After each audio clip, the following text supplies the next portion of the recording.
This is our next big job, guys. We got a Keating machine tappet cover. Comes with a baffle in it, crankcase ventilation, and of course we got some stickers to put under the hood once we install this bad Larry. And I believe that's gasket. So yeah, that thing is pretty gorgeous. But in order to do it, we got to pull the old one out to put this new one in. That is basically my last oil leak. A front timing case cover, that's all good, that doesn't leak. We did the rear main, we did the oil pan, and we're still getting a lot of leaking, which is the tappet cover from in here. So I'm gonna remove this, get this out of the way, remove the throttle assembly piece, little right for racing badge, remove the injection pump, which involves removing the lines as well. And then you gotta remove the PCM down there, which is on the side of it. Pull that off, and then you're at the tappet cover. I also got the VP44. I mean, it works on a bunch of them, but the injection pump puller, basically, once I remove this breather, there's a nut in there, and then I gotta loosen that nut, and I have to make sure that the timing pin is upwards, but then basically you pull the gear off with this, and then the pump comes out the back after you move the bolts on the back as well. I've heard people say that this takes like 3 hours, and that means I'm gonna assume it's gonna take 15 hours. So absolutely first thing to get started, unplug your batteries, make sure they're disconnected. Don't want to be messing with your electronical injection pump if there's power to it. I also, just to be wicked safe, I'm gonna unplug my battery and disconnect my tuner box. I'll just kind of show you guys the steps as we go. Once your battery is disconnected, I want a 10, an 11, and a 13. There's 4 10s right here. This is an 11 on mine to remove the clamp. And then this right here is a 13 to remove the dipstick holder attachment bracket. This whole intake elbow will come off. Also, just to be aware, there is a ground that comes off under this, so make sure you don't forget that that goes there. Then I removed the 3 bolts that hold the throttle position on. And there's also another ground on mine right here. Not sure if it's the same on yours, but if it is, remember it goes there.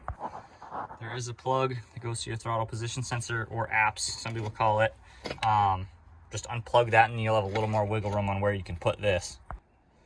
So now we can start pulling the injector lines, which are pretty simple. I have just an adjustable wrench. I don't know exactly what size these are. I put an adjustable wrench on these, you loosen all those up. And then I've heard you don't want to separate the lines in the holders. You want to leave those how they are and just take off these 10s. And those are what hold them together. You want to leave those and just pull them off in clumps. So take off all these 10s you can find, unscrew those, and then unscrew them down at the back of the injection pump. Once you loosen up all these injector lines, you get all the bolts that hold them, you can pull this clip down and then pull the actual plug off. And then you can also loosen this and take off the feed line. Once you got all those off, the injector lines will basically pull out of place, but you're gonna wanna remove this return banjo nut as well. So these come off in 2 segments, which actually makes it a lot easier to reach the other ones. So I just got this first half off. Just make you pull that out. And then I just gotta remove the other 2. I can pull them out as well. There we go. We officially have our injector lines out. All right, so we're gonna pull this clip off and turn this to the left so this comes off, and then there's a nut in there. And now we're pretty much just to the point of actually pulling the injection pump. It's only been about an hour, and we are pretty dang close, guys. We're almost at the halfway point. So the last like half an hour I've spent trying to find the socket. It's an 1/16" socket, and I don't have that size. But after that, you just make sure the keyway's up, and then there's 4 15mm bolts right here, and it pulls out. So it's super easy, especially if you have the right tools, but I do not. And then once you're in here, you're gonna wanna remove these little screws right here. These are what are holding the tappet cover to the block. So I've got someone bringing me the socket for that nut, so I kind of danced around, and actually the tappet cover is out. It's just sitting in there until the socket arrives, so I can pull the injection pump. I also even cracked these ones loose because they were pretty tight all the way around, so I literally just have to get the nut off, make sure the little pin is up, and then just remove those and the pump will come right out. So threw some paint on the intake elbow, and then I'm cleaning up the plenum cover, and then I'm gonna throw some gloss black on that as well. All right, we just got the right socket, so Gonna give it a big heave and then it'll come loose. I'm gonna use that persuasion pipe over there. So I got the nut nice and loose. You basically can't drop the nut into the timing cover, but there's a washer behind this that you can drop it in, so you gotta be very careful. I'm going to use a magnet instead of my fingers just because I don't want to drop the damn thing. There's our nut and our washer. So now I'm just gonna stick my phone down in here basically, and you just gotta get the tab all the way up on this. Basically the way you do that is you take a 7/8, you put it on the alternator, and then you can turn the motor over nice and slow until that's on the top.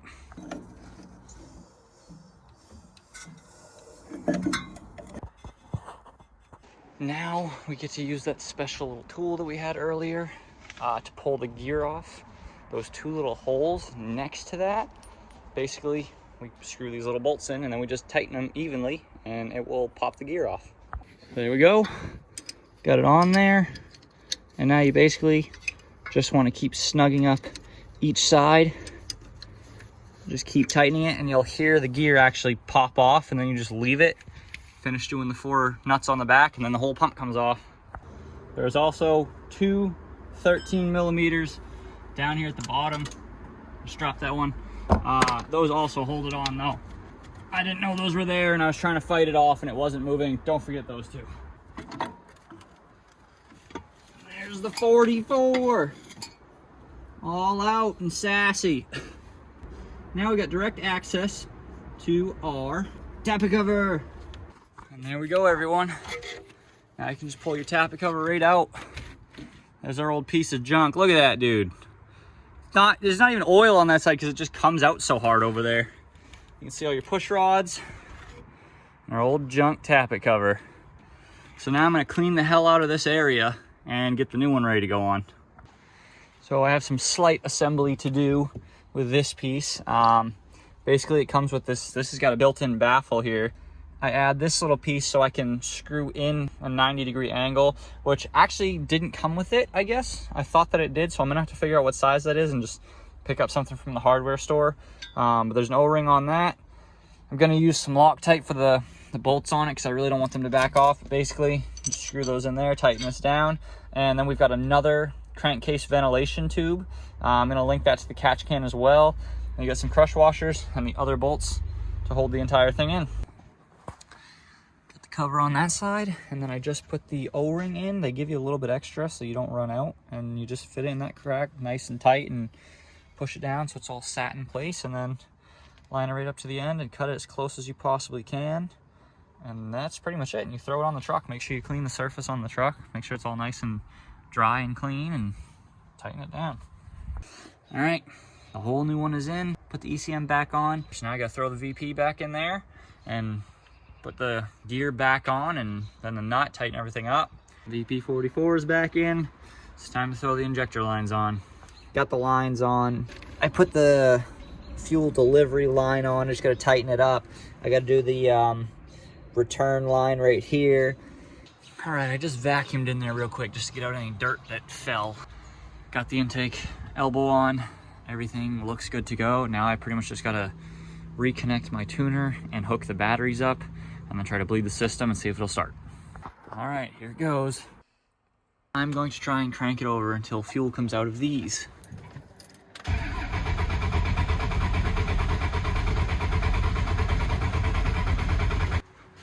Got fuel.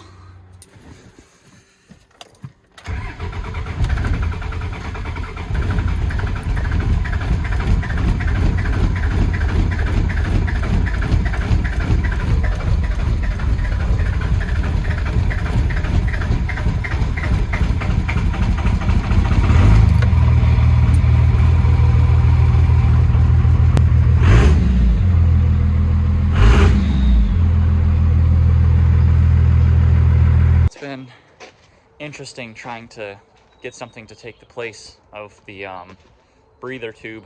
I've got a 90 that goes into it, and then I've got a piece that goes into that, which then the hose will stick onto.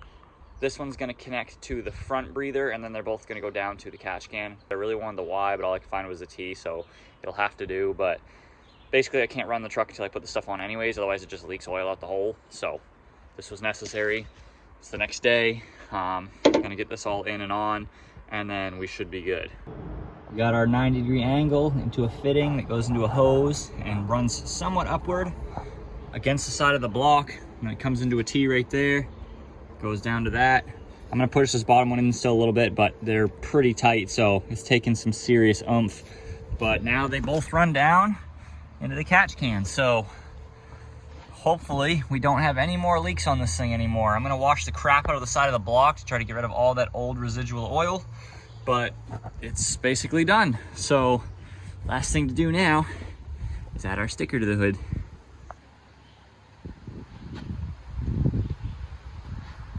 So I went to the car wash to try to rinse off everything down there a little bit. It is definitely cleaner. But when I got there, I obviously did some hard pulls on the way over. One of those loosened up, so I had to remove all of them because it was the rearmost one that was extremely hard to get to. So I had to remove all of those and the top 3 injector lines from over here and pull those out just to get to that. So I tightened the absolute hell out of those, and then I tightened these ones up real tight again. But I did have a boost leak the entire time, and when I got out the car wash to look, I could see bubbles coming out of here. So it's not there, we tightened that good enough, but it's leaking right here. So I'm gonna pull that off, and I'm gonna put some gasket maker stuff. I'm gonna put it on both sides of the grid heater. So that gasket didn't hold up at all. The gasket maker stuff, that was a waste of time. I guess the store had the actual gaskets for $4. So now I gotta pull those 4 bolts back out and razor scrape the surface, clean it all up, and put these back on.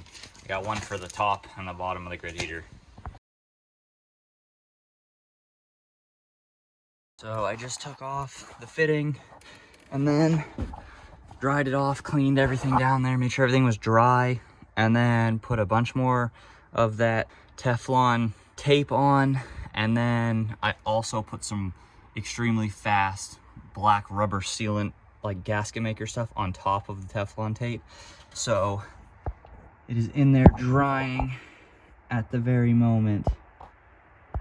As you can see, it's in there drying. So I'm hoping by tomorrow morning, well, I already know that it's tacky right now. Before I even put the thing in, it was getting tacky because that stuff does dry really fast. So we'll find out by tomorrow if I go drive to a parking lot, if there's a big puddle under it. So I'm hoping that fixed it though. I also did order a Y, just because I don't like this T, it still bothers me. So I ordered a Y fitting. But we are still having a boost leak, so I have to find a spray bottle with some soap and water, and then spray all around this, and I'll see if any bubbles are coming out of here. It's most likely one of these that we just touched the other day. So, but I don't want to start the truck right now to find boost leaks, just because I want that to dry overnight. So just gonna leave it how it is for now.